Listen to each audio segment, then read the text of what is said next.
लुटा दिया भंडार काशी वाले ने, कर दिया माला माल काशी वाले ने। लुटा दिया भंडार काशी वाले ने, कर दिया माला माल काशी वाले ने।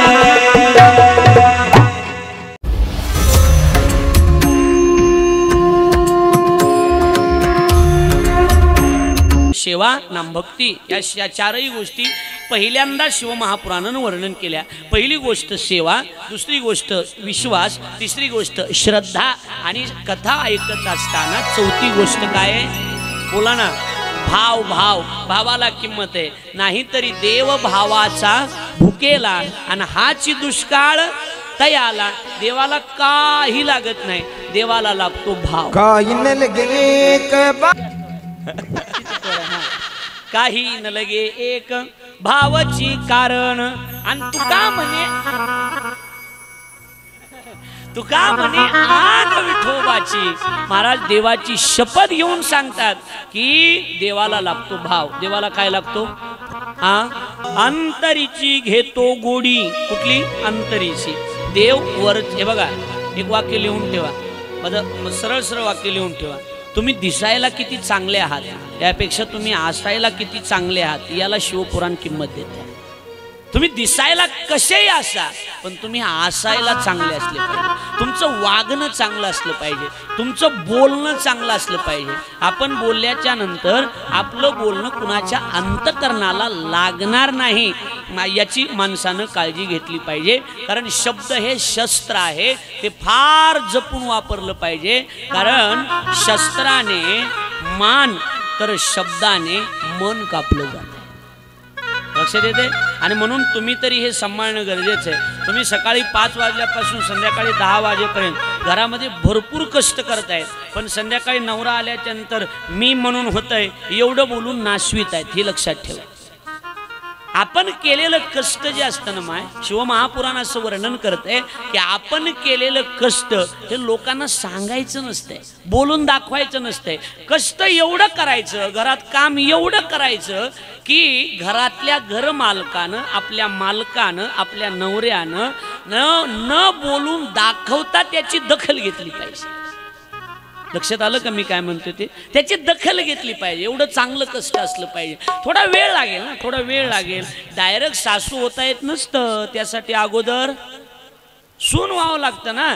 तुम्ही जर डायरेक्ट सासू होण्याचा विचार करत असाल तर ते शक्य नाही, त्यासाठी सून व्हावं लागेल। अगोदर सून व्हा आणि सून झाल्याच्या नंतर आपोआपच सासू पण तुम्हाला मिळाल्याशिवाय राहणार नाही, एवढंच सांगितलंय। ऐका, परमार्थात भाव महत्वाचा आहे, श्रद्धा महत्वाची, विश्वास महत्वाचा आहे आणि भक्ती नाम सेवा महत्वाची। या 4 गोष्टी आई मांडल्या, बरोबर आहे का नाही? या 4 गोष्टी आता बघा माझ्याकडं, या 4 गोष्टीनं युक्त शिवमहापुराण ऐकावं। आता पुढच्या अध्यायामध्ये शिवमहापुराणाच्या महात्म्य प्रकरणाच्या पुढच्या अध्यायामध्ये असं वर्णन केलंय की ही शिवमहापुराणाची कथा भगवान सिद्धेश्वर, भगवान महादेव हे काय करतात तर 4 गोष्टी प्रदान करतात। 4 गोष्टी। किती गोष्टी?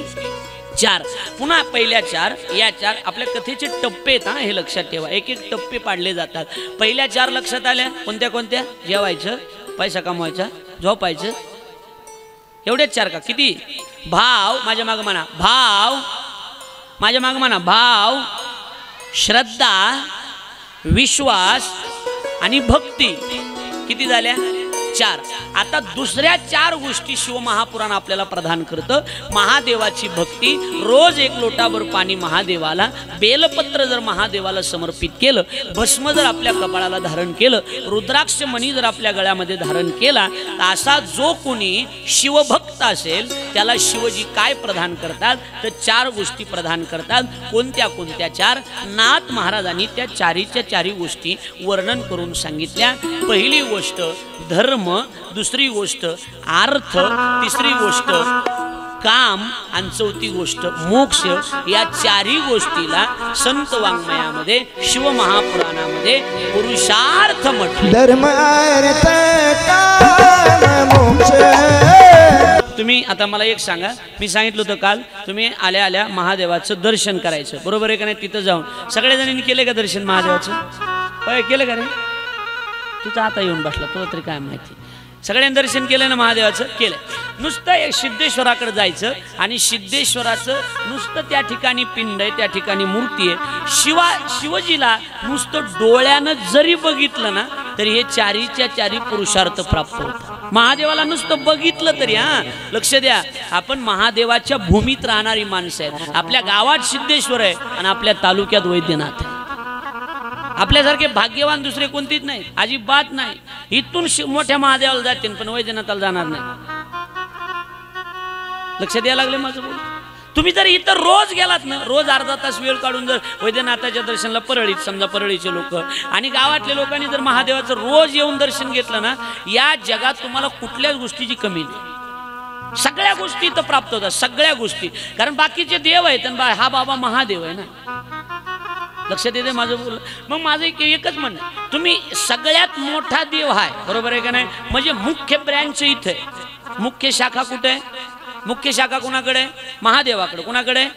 ती मुख्य शाखा आहे, मुख्य. मग तुम्ही कोणत्याही शाखेला अर्ज जरी केला तरी अर्ज मंजूर होण्यासाठी कैलासात जातो. तुम्ही एखादी विनंती केली समजा दुसऱ्या देवाला, तर ती दुसऱ्या देवाला केलेली अर्ज, ती विनंती, ते जे तुम्ही मागितलेलं असतं ना देवाकडं, ती फाईल सुरुवातीला कैलासात जाते आणि कैलासामधून जर त्याच्यावर सही झाली तर ती फाईल मंजूर होते, नाही तर ती फाईल मंजूर होत नाही. त्यामुळं सगळ्या देवादिदेव त्यांना भोले बाबा म्हणण्याची पद्धत. काशीला जर गेला तर तुमचे गोपालजी काशीला, काशी में रहे है क्या तुम? हाँ गया हूँ. काशीला जर गेला तुम्ही तर काशीला गेल्याच्या नंतर तिथं भोलेनाथ भगवान की जय असं नाही, भोले बाबा की जय, भोले बाबा की जय, भोले बाबा के दरबार की जय हे असं म्हटलं जातं. भगवान म्हणत नाही, कारण सगळ्यात मोठ्या माणसाला बाबा म्हणण्याची पद्धत आहे. काय म्हणण्याची? बाबा म्हणण्याची. आता आज ज्यांचं पुण्य समाधी सोहळा आहे ते संत सावता महाराज आहेत, पण त्यांना शहाणे लोक सावता महाराज म्हणत नाहीत, सावता बाबा. कारण सगळ्या संतातले ज्येष्ठ संत सावता बाबा होते. ज्येष्ठ संत सावता बाबा म्हणून बाबा. तसं सगळ्या देवातले श्रेष्ठ देव महादेव असल्यामुळे त्यांना भोले, एकदा प्रेमानं भोले बाबा की जय हो. लक्षात आलं? भोले बाबा की जय म्हटलं जातं कारण ते बाबा आहे आणि त्यांच्याकडे काही कमी नाही. दरबार समर्थाचा आहे, दरबार मोठ्याचा आहे. तर मोठ्याचा दरबार असल्यामुळं, सगळ्या गोष्टी तिथं असल्यामुळे तुम्ही खुर्ची टाकून बसला, ते लेकर तुम्हाला खुर्ची त्याचसाठी दिलेली, लेकर सांभाळण्यासाठी इथले. हां हां हां हाणतान हाणतान हाणतान नातू दिसायला हाणतान. हां हां दमान दमान हां जप उतर खाली. वजन थोडं असं गरिबी वजन वापरतो मी. असं असे महाराज लोक कोणी आले की बायकोला चहा कर, ती मला नसते करीत, चला हॉटेलमध्ये. एवढं काय लगे बेच त्याला. लक्षात आलं? नमो पार्वतीमध्ये शिव हर हर महादेव. कुठवर आलं तर आपलं भोले बाबा. म्हणजे सगळ्या देवातले श्रेष्ठ देव असल्यामुळे त्यांना भोले बाबा म्हणतात. आणि पुरुषार्थ किती प्राप्त होतात? पहिल्या 4 गोष्टी आणि आता या 4 गोष्टी. धर्म नावाचा एक पुरुषार्थ. माणसाला धर्माचा विचार करावा वाटणं, धर्मानं वागावं वाटणं, हा सुद्धा पुरुषार्थ आहे. लक्षात येते माझं बोलणं? दुसरी गोष्ट, अर्थ नाम पैसा. ऐका, तुम्हाला जर भरपूर पैसा मिळवायचा असेल तर तुम्ही रोज महादेवाचं दर्शन घ्या. शिवमहापुराणात त्याचं वर्णन आहे. रोज महादेवाची भक्ती करा. दारिद्र्य घालवणारी कथा आहे ही. दारिद्र्य घालवणारा देव आहे. तुमचं आमचं दारिद्र्य घालवलं याच्यात नवल नाही. मोठ्या मोठ्याचं सुद्धा दारिद्र्य महादेवानं घालवलंय. तुम्हाला सगळ्यात मोठं श्रीमंतीचं उदाहरण जर द्यायचं झालं तर जगातला, पुराणामधला, रामायणामधला सगळ्यात श्रीमंत राजा कोणता? सगळ्यात श्रीमंत राजा कोणता? राम नाही, रावण. रावण सगळ्यात श्रीमंत होता. रावणाकडे सोन्याची काय होती? लंका. लंका कुणाची होती? लंका कुणाची आहे बोला ना? महादेवाची. लंका रावणाची नाही. रावणाचा लंकेचा अर्थार्थी काही संबंध नाही. सांगतो मी कसा संबंध आहे. लंका खरी महादेवाची. लंका कुणाची आहे? महादेवाची. मग रावणाची कस काय म्हणायला लागले? शिव महापुराणात त्याची कथा आली. काय झालं इकडे लक्ष द्या. रावण हा राक्षस नाही, रावण हा ब्राह्मण आहे. भाऊ कसं आहे, राक्षसी ही वृत्ती आहे, ती जात नाही. राक्षसी वृत्ती आहे. रावणाची वृत्ती राक्षसी होती, पण रावणाची जात ब्राह्मण होती. ब्राह्मण कुलामध्ये जन्माला आलेला रावण भिक्षुकी करत होता. लक्ष द्या, पाद्यपूजा करत होता आणि पाद्यपूजा करत फिरायचा. त्याच कालावधीमध्ये यज्ञ दत्त दीक्षित नावाचा एक ब्राह्मण पूजा पाठ करायचा. त्या ब्राह्मणाचं नाव काय? यज्ञ दत्त दीक्षित. लक्षात राहील.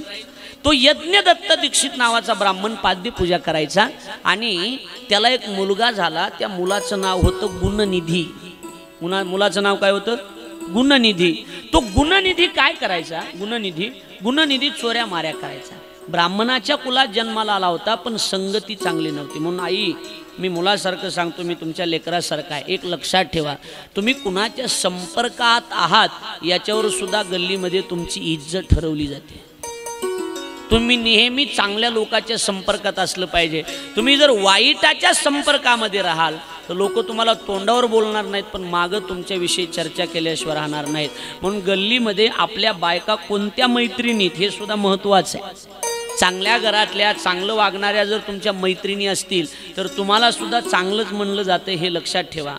आणि तुम्ही कितीही चांगलं वागा, पण तुम्ही नालायकाच्या संगतीत जर राहत असाल तर गव्हाबरोबर किडे सुद्धा रगडले जातात, ही आपल्याकडली म्हण आहे.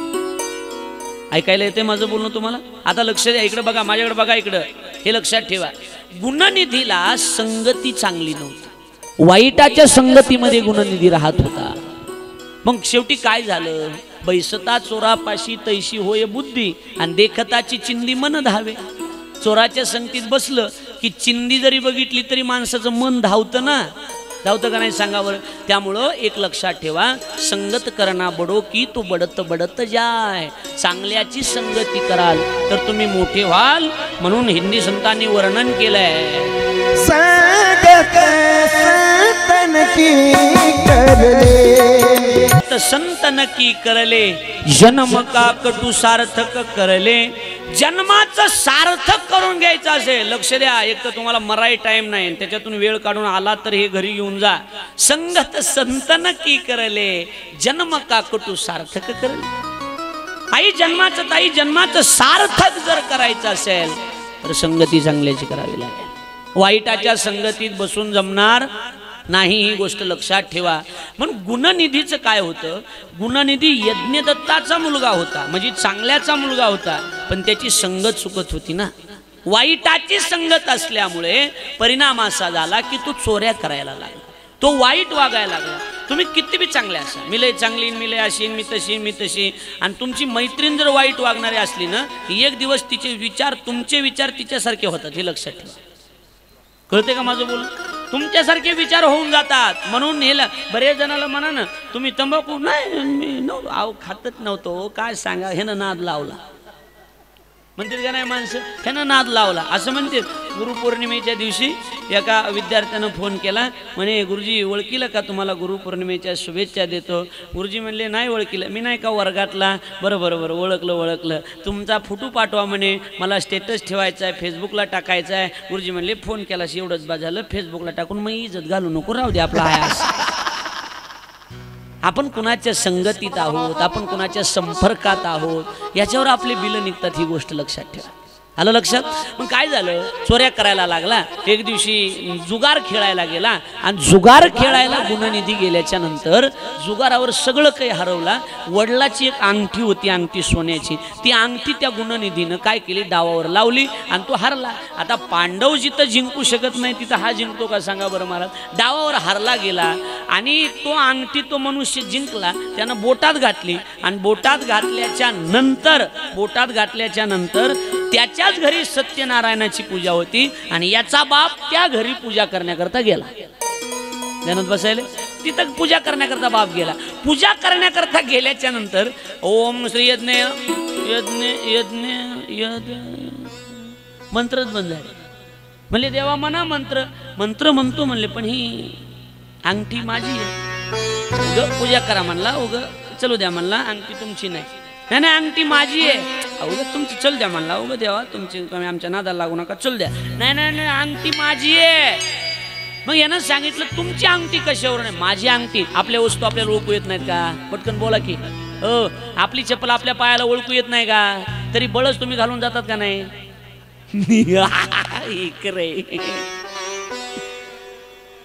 नाही सगळं ओळखू येतं ना. त्यानं सांगितलं अंगठी माझी आहे, नाही सांगितलं अंगठी माझी आहे. भांडणं लागले. शेवटी त्यानं सांगितलं मला नावं ठेवण्यापेक्षा अगोदर आपल्या मुलावर जर चांगले संस्कार केले तर बरं होईल थोडंसं. म्हणले काय झालं? घडलेलं आहे त्या सांगितलं की बाबा तुझी जी अंगठी आहे ती तुझ्या मुलानं डावावर लावली, जुगारामध्ये तुझा मुलगा हरलाय आणि ही अंगठी मला मिळाली. आलं लक्ष तुमच्या? आता बोललो. बापाला ही बातमी खटकली. घरी गेला आणि त्यानं एका दुसऱ्या ब्राह्मणाच्या मुलीबरोबर लग्न केलं आणि वेगळा संसार थाटला. मग या बाईला का सांभाळलं नाही? तर हिनं आपल्या मुलाची चोरी वगैरे हे जे होतं ना ते सगळं लपवलं होतं, म्हणून तिलाही सांभाळायचं. आता गुणनिधी चोऱ्या करायला लागला. ऐका, चोऱ्या करायला लागला, लुटमार करायला लागला, व्यभिचार करायला लागला, वाईट वागायला लागला. आणि एके दिवशी चोरी करण्याच्या उद्देशानं त्यानं जी वेश्या घरामध्ये आणून ठेवली होती ना, त्या वेश्यानं सांगितलं मला राणीच्या गळ्यामध्ये जो हार आहे तो हार मला पाहिजे. कामातुरानाम भयो न लज्जा असं म्हणतात ना सुभाषितकार. राणीच्या गळ्यातला हार मला पाहिजे, दुसरं काही मला पाहिजे नाही. ऐकताय तुम्ही? लक्ष देऊ. आणि मग स्त्री हट्ट पूर्ण करण्यासाठी हा गुणनिधी चोरी करण्याकरता कुणाच्या घरी गेला? राजाच्या. आणि राणीच्या गळ्यातला हार ज्या वेळेला चोरायला लागला, सेवक उठले आणि पळायला लागले, माग पळायले. चोर चोर चोर. गुणनिधी पुढे पळतोय, सेवक मागे पळताय. गुणनिधी पुढे पळतोय, सेवक मागे. चोर चोर चोर. गुणनिधी पळायला लागला आणि पळता पळता पळता पळता एका जंगलामध्ये आला. त्या जंगलामध्ये जुनं शिवालय होतं, महादेवाचं मंदिर होतं. त्या महादेवाच्या मंदिरामध्ये तो आला आणि महादेवाच्या मंदिरात आल्याच्या नंतर अंधार होता, सगळा अंधार. मग आपलं फाटलेलं शर्ट काढलं आणि शर्ट काढून त्याची वात केली. नीट ऐका, त्याची वात केली आणि त्याची वात करून त्या ठिकाणी महादेवाला दिवा लावला. महादेवाला दिवा लावला, त्याच्यावरच महादेव त्याच्यावर प्रसन्न झाले. यानं माझ्या जीवनामध्ये प्रकाश टाकलाय. आता नीट ऐका, महादेवाची विशेषता आहे. आई नीट आहे, रोज महादेवाच्या दारामध्ये दिवा लावला पाहिजे. जर महादेवाच्या दारामध्ये रोज दिवा लावला, महादेवाच्या मंदिरामध्ये जर तुम्ही प्रकाश टाकला, तर महादेव तुमच्या जीवनात अंधार कधीच पडू देत नाही. ही गोष्ट लिहून ठेवा. कळलं माझं बोलणं? रोज दिवा असला पाहिजे महादेवाच्या दारात, आपल्या जीवनात कधी अंधार होणार नाही. पण दिवा लावला यानं. आणि दिवा लावल्याच्या नंतर तेवढ्यामध्ये एक श्रीमंत कुटुंब महादेवाला खिरीचा नैवेद्य आवडतो, चुरमा. आणि नैवेद्य दाखवायला आलं होतं. याला भूक लागली, यांनी नैवेद्य दाखवला. नैवेद्य दाखवल्याच्या नंतर लक्ष द्या इकडं, की ही निघून गेले. याला भूक लागली म्हणून तो नैवेद्य खाण्याकरता गेला. ऐकताय ना? लक्ष देऊन. नैवेद्य काय करण्याकरता गेला? खाण्याकरता गेला. नैवेद्य खाण्याकरता ज्या वेळेला हा गुणनिधी गेला, त्यावेळेला तिथले पुजारी जागे झाले आणि चोर आला म्हणून त्याला धरलं आणि मारलं. एवढं मारलं की तो मरूनच गेला. एवढं मारलं. मेल्याच्या नंतर शिवदूत आले आणि शिवदूतांनी विचार केला, यानं आमच्या मालकाला, यानं महादेवाला काय लावलेलं आहे? दिवा लावलेला आहे. आणि यानं महादेवाचा नैवेद्य खाल्ला नाही, पण नैवेद्य डोळ्यानं बघितलाय. महादेवाच्या दारामध्ये ठेवलेला नैवेद्य आपल्या डोळ्यानं जरी आपण पाहिला तरी त्या व्यक्तीला शिवलोकाची प्राप्ती होत असते, असं शिवमहापुराणानं वर्णन केलंय. म्हणून नैवेद्य दाखवाच, पण नाही शक्य झालं दाखवणं तर कमीत कमी नैवेद्य डोळ्यानं बघा तरी. लक्षात आलं का नाही? आता लक्ष द्या माझ्याकडं. पुढचं वाक्य ऐका. आणि मग काय झालं? शिवलोकातून शिवदूत आले आणि शिवदूतांनी त्याला शिवलोकामध्ये नेलं. शिवजीचं दर्शन झालं, महादेवाचं दर्शन झालं. आणि शिव पार्वतीनं त्याला विचारलं, तू माझ्या जीवनामध्ये दिवा लावलास, माझ्या जीवनात प्रकाश केलास ना, मी तुझं जीवन अंधारात राहू देणार नाही. तू जे मागशील ते मी द्यायला तयार आहे. ऐकताय तुम्ही? लक्ष देऊन. तू जे मागशील ते मी द्यायला तयार आहे. यानं सांगितलं मला एकच पाहिजे, मला भरपूर पैसा द्या. काय द्या? भरपूर. हां बोला. भरपूर पैसा द्या. पैसा. नीट ऐका, शिवमहापुराणाची कथा आणि शिवजीचं दर्शन हे दारिद्र्य घालवणारी कथा आहे. आता बघा माझ्याकडे लक्ष द्या. आणि मग त्याला विचारलं तुला जे पाहिजे ते मी द्यायला तयार आहे. त्यावेळेला त्यांनी सांगितलं काहीच नका, मला भरपूर काय द्या, पैसा. भरपूर काय द्या, पैसा द्या. महादेवानं विचार केला याला एवढा पैसा आणि तेवढा पैसा देण्यापेक्षा जगात जेवढा पैसा आहे त्या सगळ्याचं मालकच याला करून टाकतो. कुणाला? त्या गुणनिधीला. नाव आठवावं लागतं काय? गुणनिधीला. कुणाला? गुणनिधीला. मग त्याला कोणती पदवी प्रदान केली तर त्याला जगात पैसा कुणाचा आहे? सगळा. देह कुणाचा? काळाचा. आणि धन कुणाचं? कुबेराचं. धन कुणाचं? हे काळाचे धन कुबेराचे. मग जगात आपल्याकडला पैसा, त्या पैशाचा मालक कुबेर आहे. कळते माझं बोलणं? मग त्या गुणनिधीला कुबेर पद देऊन टाकलं. कोणतं पद दिलं? कुबेर. मग आता पैसाच पैसा. आता काय पैशाला कमी का? बोला. ओ बोला, पैशाला कमी काही? काहीच पैशाला कमी. भरपूर पैसा झाला. मग भरपूर पैसा जवळ आल्याच्या पुढचं ऐका, श्रीमंत व्हायचंय तर ही कथा ऐकावी लागेल. भरपूर पैसा आला आणि भरपूर पैसा झाल्याच्या नंतर मालकच ते असल्यानंतर त्यानं कृतज्ञता जाणली. काय जाणली? कृतज्ञता. कशी जाणली बघा. आपल्याला हे धन दौलत ज्याच्यामुळं मिळालंय ना त्याच्याबद्दल कृतज्ञता. एक वाक्य लिहून ठेवा. श्रीमंत काही सगळेच एकाएकी श्रीमंत झालेले नसतात. सगळ्या श्रीमंतांनी अगोदर गरिबी बघितलेली. बोला ना. आहे. इथं अशा कितीतरी महिला असतील की लग्न झाल्या झाल्या त्यांना डोक्याला लावायला तेल सुद्धा मिळत नव्हतं. 8-8 दिवस. एवढी गरिबी होती. होती का नाही सांग? गरिबी होती. ऐकताय लक्ष देऊन? एवढी गरिबी, बोलू नका, एवढी गरिबी होती. पण एक लक्षात ठेवा, एक वाक्य लिहून ठेवा. शिवमहापुराण असं वर्णन करतंय, ज्यानं आपल्याला आपल्या पडत्या काळामध्ये आपल्या गरिबीमध्ये मदत केलेली आहे, सहकार्य केलेलं आहे, त्या सहकार्य केलेल्या व्यक्तीला तुम्ही कितीही श्रीमंत झालात तरी भविष्यामध्ये त्या व्यक्तीला कधी विसरायचं नाही. ऐकताय लक्ष देऊन? हा. मग त्याला म्हणतात कृतज्ञता. त्याला काय म्हणतात? कृतज्ञता जाणणे. यानं कृतज्ञता जाणली आणि विचार केला आपले मालक कोण आहेत? महादेव, सिद्धेश्वर. मग आपल्या मालकाचं राहण्याचं ठिकाण कुठं? महादेव कुठं राहतात? कैलास नाही. कैलास ती सासरवाडी आहे. कैलास हे महादेवाचं नाही. कैलास हे पार्वतीच्या बापाचं आहे. वा. महादेवाचं राहण्याचं ठिकाण स्मशान. बरोबर आहे का नाही? स्मशान भूमी. स्मशान भूमीमध्ये भगवान राहतात. लक्षात आलं का नाही? भस्म उटी रुंड माळा हाती त्रिशूळ नेत्री ज्वाळा गजचर्म व्याघ्रांबर कंठी शोभे वासुक्या. महादेवाचं राहण्याचं ठिकाण आहे स्मशान भूमी. कोणती भूमी? विनाकारण जिथं कुणीच गर्दी करत नाही तिथं महादेव राहतात. मला आमची बायको म्हणली एकटीच फिरायला जातात, मला कुठं नेतच नाहीत, काय नाही. गाडीत बसविली, नेली. कुठं नेली? मसनवाट्यात. मसनवाट्यात नेली. ती म्हणली इथं कशाला आणलंय? म्हणलं येडे, इथं यायला लोक मरतात. तुला जिवंतपणे आणलंय म्हणलं मरतात. स्मशानात गेलं पाहिजे. आई 8 दिवसाला एखादा माणूस कोणी गावातलं गेलं नक्की मातीला जायचं. दुश्मन जरी असला तरी मातीला जायचं. का जायचं माहिती? तिथं गेल्याच्या नंतर आपल्याला आपली लायकी कळते. काय कळते? लायकी कळते. आपण किती लायकीचे आहेत. आपल्याकडे पैसा आहे, आपल्याकडे सुंदरता आहे, आपल्याकडे सगळं आहे. पण एक दिवस आपल्याच घरातले माणसं आपल्याला इथं आणून फुकून देणार आहे. हसण्यासारखं नाही. खरंय नाही. खरंय का खोटे सांगा बरं?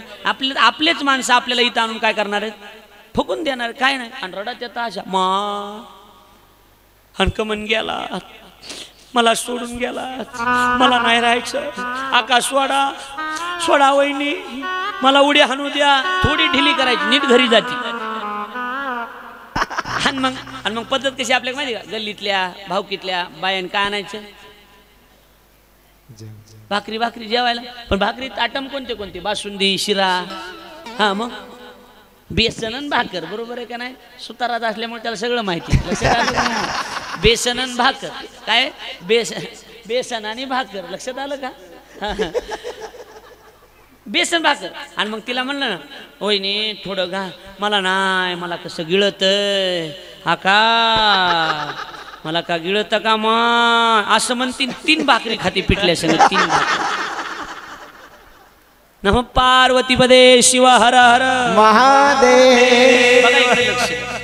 आपला मुद्दा, महादेव कुठं राहतात? कुठं राहतात? माझ्या घरी. स्मशानभूमी बरोबर आहे. ऐका, मग गुणनिधीनं असा विचार केला, कुबेरानं असा विचार केला की आपले मालक जर मसनवाट्यात राहत असतील तर त्यांना एक सुंदर घर बांधून देऊ, आणि मग घर असं विटाचं मातीचं बांधण्यापेक्षा आपल्याकडं पैसा कमी नाही म्हणून त्या कुबेरानं एक सोन्याची नगरी तयार केली. कोणची? सोन्याची नगरी. आणि सोन्याची नगरी तयार करून ती नगरी सोन्याची आपल्या महादेवाला त्या कुबेरानं बक्षीस दिलं. कळतंय का माझं बोलणं? दान देऊन टाकले. म्हणले ही तुम्हाला गुरुदक्षिणा, ही सगळी सोन्याची नगरी ती तुम्हाला देऊन टाकू. आता बघा इकडे लक्ष द्या. महादेवानं सांगितलं ठीक आहे, पण या घराची वास्तू शांती झाल्याशिवाय मी या घरात पाऊल टाकणार नाही. लक्षातच ठेवा, वास्तू शांती झाल्याशिवाय शहाण्या माणसानं घरामध्ये प्रवेश करायचा नाही. मग प्रवेश म्हणजे प्रपंच करायचा नाही, तिथं सगळ्या वस्तू ठेवायच्या नाहीत, काय नाही. वास्तुशास्त्र हे फार मोठं शास्त्र आहे, नाहीतर त्याचे आपल्याला दोष लागत असतात. बघा आता लक्ष द्या.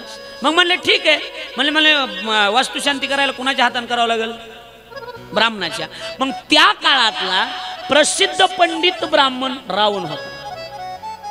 लक्षात आलं? रावण हा प्रसिद्ध ब्राह्मण होता. त्याला पूजा करायला बोलवलं. 10-12 ब्राह्मण घेऊन आलं, ते पूजा मांडली त्यानं. आणि पूजा मांडल्यावर, पूजा झाल्यावर मग निघाले. महादेवानं विचारलं झाली पूजा? म्हणले हो.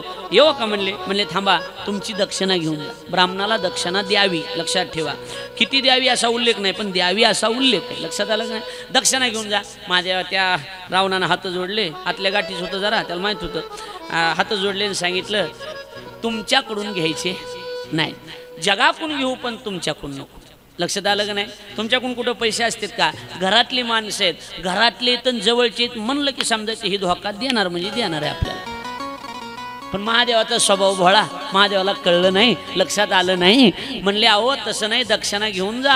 नाही म्हणले तुमची नको. अहो घेऊन जा, तुमची नको. घेऊन जा, तुमची नको. अर्धा तास भांडण चाललं आणि अर्ध्या तासानं महादेवाच्या तोंडातून एक शब्द गेला. कोणता माहिती का? अहो तुम्ही मागाल ते द्यायला तयार.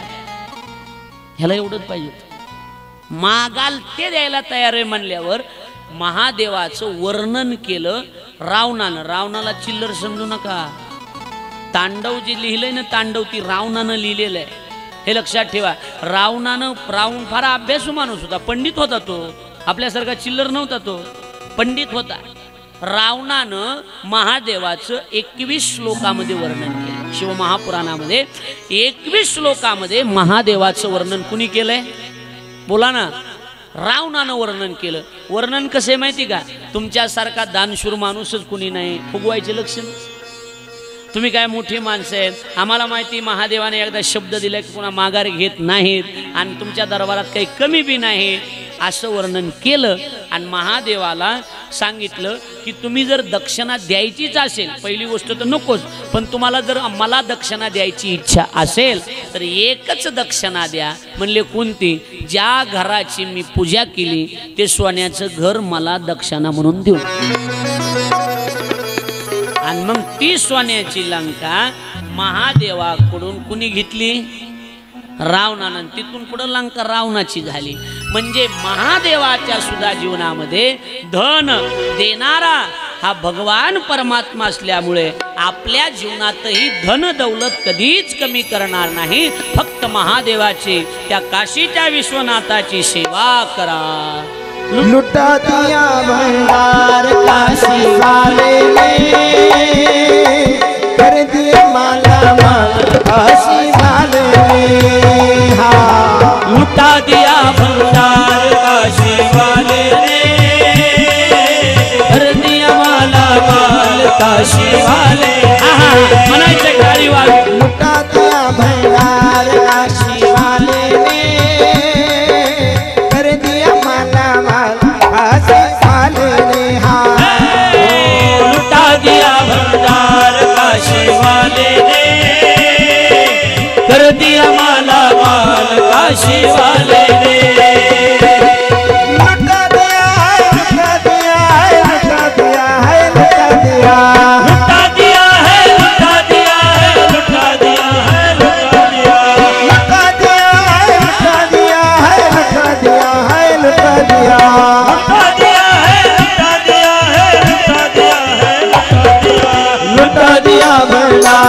काशी वाले ने कर दिया माला माल काशी वाले ने लुटा दिया भंडार काशी वाले ने कर दिया माला माल काशी वाले ने रावणाला सुद्धा माला माल केलं होतं तुम्ही जर रोज कथा ऐकत असाल तर पैसा कमी नाही पडणार एक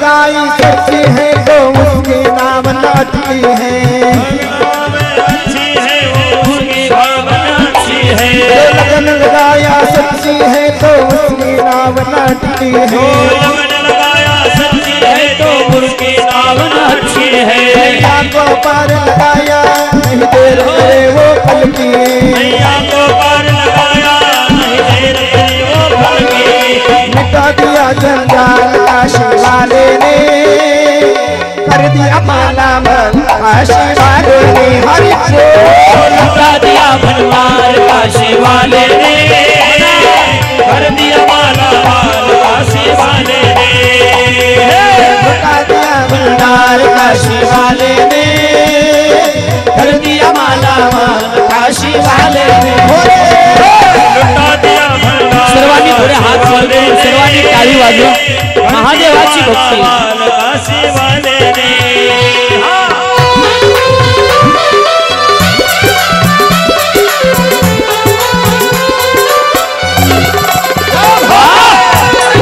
भोले बाबा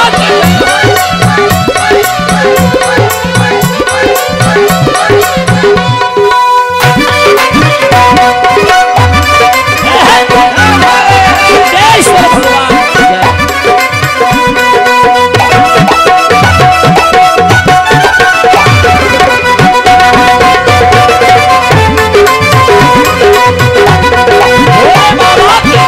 काशी वालों की जय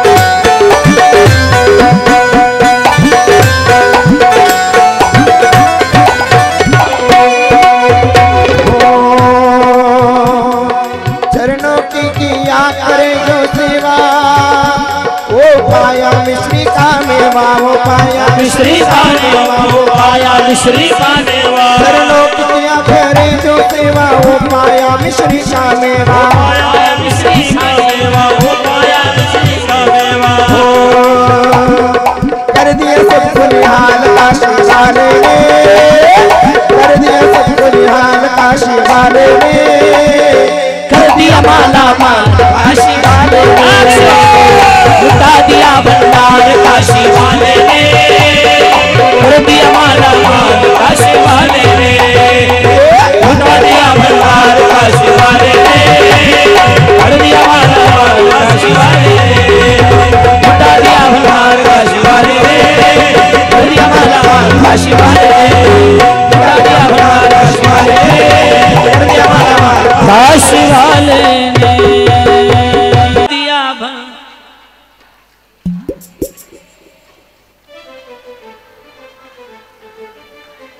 मी तुम्ही जर नाही मी रडत असतो आता हा मी तुम्ही सांगायला मोकळ्या म्हणून आपल्याला तेवढं पाठ नसते हिंदीतलं पण किती सुंदर आहे बघा ना लुटा दिया है लुटा दिया है लुटा दिया है लुटा दिया वाह आवाज शाबाश लुटा दिया है लुटा दिया है लुटा दिया है लुटा दिया शाबाश लुटा दिया भंडार काशी वाले ने कर दिया माला माल काशी वाले ने लुटा दिया भंडार काशी वाले ने कर दिया माला माल काशी वाले ने